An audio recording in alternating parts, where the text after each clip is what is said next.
Hello trainers, Ganeto here, and today we dive together into my early Great League video with my 4 team recommendations. Those 4 teams have already been super useful to me at the past, so I really recommend them to you.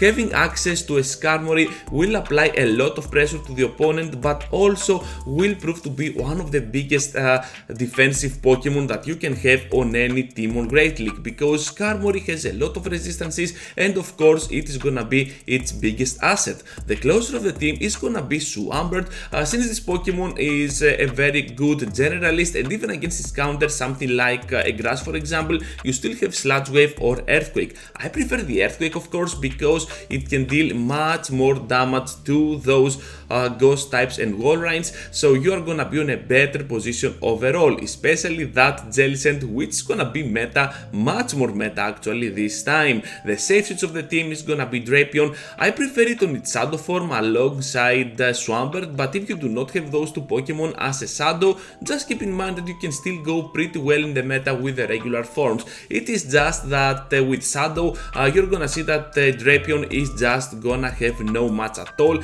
especially with Sludge Bomb and Crunch, or you can always use my moveset over here with Aqua Tail instead of Sludge Bomb, because still Drapion is gonna apply so much pressure to the opponent, spam back-to-back moves with Poison Sting that you are not gonna regret using that mon. The core breaker of the team, it's kinda weird, it's gonna be Dugong. It doesn't have a straight matchup against any of the mons, it has soft wins against every single one of them, and that is gonna be the problem. But other than that, I think that with Earthquake from Swampert, with Sludge Bombs from Drapion, or even the Sky Attack damage from Skarmory, this threat can be dealt as well, so you're not gonna have any serious threat at all. Moving on, we have a team that is gonna do so much work against the meta. Walrein up on the lead, a pretty spammy option, and also has access to Earthquake for coverage against steel types, which is absolutely awesome, and you can still nuke down even a whole poison type if you do not want to go with back-to-back Icicle Spears. The closer of the team, I prefer Ninetales Alolan with its Charm version, but you can also use it as a safer pick with Powder Snow, but still with Charm you are most likely gonna be on a better spot against Walreins and Jellicents, so that's why I prefer Ninetales. Alolan of course, not Cantonian, with its Charm. Keep in mind that you're gonna need Trevenant on your team as well with the standard moveset, and it's gonna be your safe switch. You're gonna need Ninetales most of the times to close your matches, and you're gonna apply so much pressure with Charm that your opponent, even if they have a low HP steel type, they are not gonna manage to do heavy work against you, because Ninetales on its Alolan form is gonna be kinda defensive, so it can take even a Rock Slide before fainting, so you're gonna be in a very good spot with most matchups, even against its counters. The core breaker of the team, well, none other than Talonflame, because the backline really struggles against this Pokemon. Perhaps Powder Snow, Alolan Ninetales might help you a little bit more with that threat, but overall you can still manage to go with back-to-back Icicle Spears or a pure Shadow Ball to finish it off, because here it is not Ultra League but Great League, meaning that Talonflame is still gonna take a lot of damage. Next up, we meet up with a team that it's kind of familiar to you most probably, because it's kind of famous, and you might have seen it with a little bit of transactions between the picks, because most probably you might have seen it with Medicham instead of Sableye or Deoxys and stuff like that, but I think that this version is gonna be a much stronger version of this team. Yeah, so Venusaur up on the lead, a pretty solid one, even against its counters like Talonflame and Trevenant. It still has something to throw, and you're not gonna regret your time using this Pokemon, especially in the lead, because a lot of trainers tend to lead with Swampert, so Venusaur can really handle that threat with ease. The closer of the team, well, none other than Registeel. Of course, you're not gonna need Flash Cannon but Zap Cannon, but if you do not have Zap Cannon because it is gonna be Legacy, just go with Flash Cannon, it is not gonna be that bad.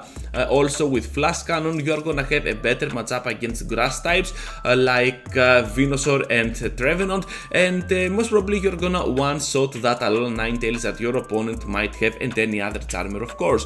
Safe switch of the team, well, it is gonna be that amazing Sableye with Return. You're not gonna need the Power Gem version, just be sure that you have purified your Sableye and have used it with Return for extra coverage. The core breaker of the team, the Cantonia Ninetales, because it can work pretty well against the lead with Venusaur and of course against Registeel, and also has a very close matchup against Sableye, but other than that I think that this team can really success in Go Battle League. This is the final team recommendation that I have for you. This line of 3 is gonna be a team that I found that works without having any weakness at all back in the interlude season, and I think that is gonna be one of the biggest teams that you can use in Great League. So here it is. Let's start off with Altaria, a pretty solid pick. A lot of trainers tend to use with a grass type like Trevenant or a Swampert, so this Pokemon can handle those threats with ease. One thing that it is afraid of, it's gonna be Registeel and Stunfisk, so the backline can really come handy here. You can see that for those steel types we have either the mirror with Stunfisk or just obliterate that Registeel matchup with your Stunfisk, of course, since you can even tank one Focus Blast while delivering back-to-back Earthquakes. Rock Slide is gonna be a very good move for the Flyers if your opponent has one Flyer, of course, and against Cantonia Ninetales, as we saw before, you still have the Rock Slide or the Earthquake to nuke it down.